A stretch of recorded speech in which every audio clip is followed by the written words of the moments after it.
In the 1920s, desperate times led to desperate measures. Give me that, you vegetable.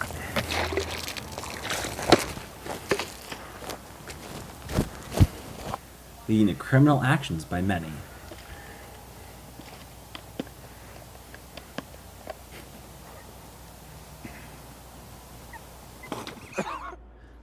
On January 17, 1920, Prohibition began and remained in effect for 13 years. The dawn of Prohibition meant that alcohol was forbidden for almost all cases under the National Prohibition Act, which was better known as the Volstead Act. The Volstead Act caused many citizens to go to desperate measures to find alcohol, leading to the creation of secret drinking establishments called speakeasies, where they served bootleg, which is now known as illegal liquor. Bootleggers are people who created and transported bootleg from place to place, sometimes bringing bootleg from overseas, sometimes creating it only a few hours on foot from its final destination. Bootlegging started out as individuals, most of whose names are lost to history. Over time, though, bootleg progressed to the point that gangs and crime families were formed. Of the famous bootleggers, one name stands apart from the rest: Al Capone. In 1927, during just 1 year of his bootlegging business, Al Capone's gang made $60 million. These incredible profits were made possible by the fact that he had half of the city's police on his payroll. Another large and famous name was Charles Lucky Lucino, born 1897 and dying in 1962. He was a New York bootlegger and a mafia boss known as the architect of the modern organized crime. Bootleggers get their infamous name from the specialized boots that some of them wore to sneak alcohol around.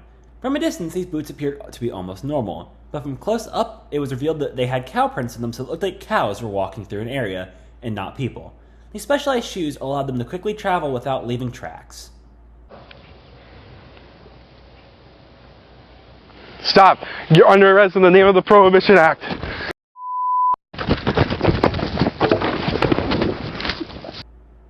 Although bootlegging was illegal, many cops and officials, such as the Coast Guard customs officers, would accept bribes not just to turn a blind eye, but also to help escort and protect the bootleggers and their cargo. Although the corrupt Prohibition officers and officials presented a weak and tarnished image, some officers, such as Ira Reeves, stood up to the corruption and led raids against crime families and speakeasies alike. I'll give you a clam if you let me go.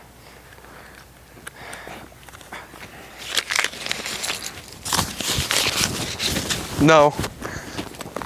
You're under arrest. Bootlegging gangsters such as George Remus had 1,000 salespeople on their payroll. Many of them were law enforcement. Although bootlegging was a job that employed many during Prohibition, it wasn't without its risks.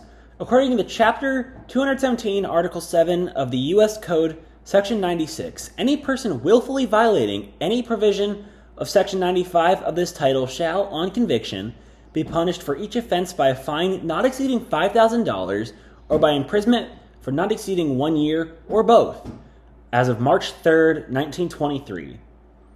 $5,000 in 1923 is equivalent to roughly $87,964.91 today.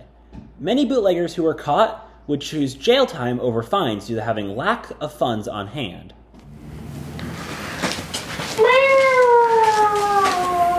Shut up, you filthy animal.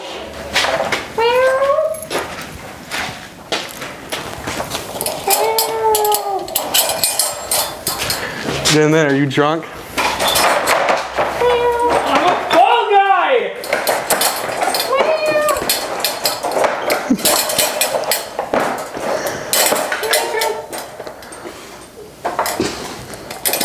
There's a lot of drunks filling up these cells.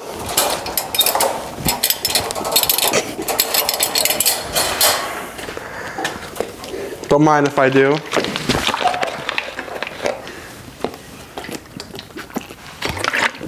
That's bussin'.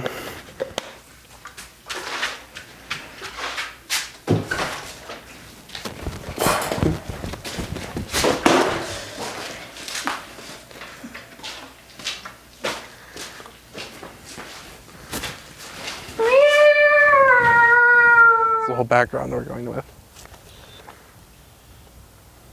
Live mic.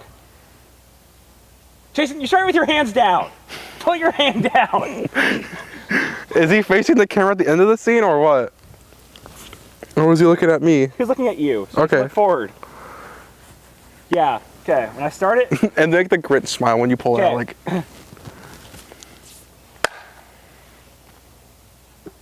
No! Put it back in there! The clap was so I knew where to cut the frame! Don't move until I say 3, 2, 1, action.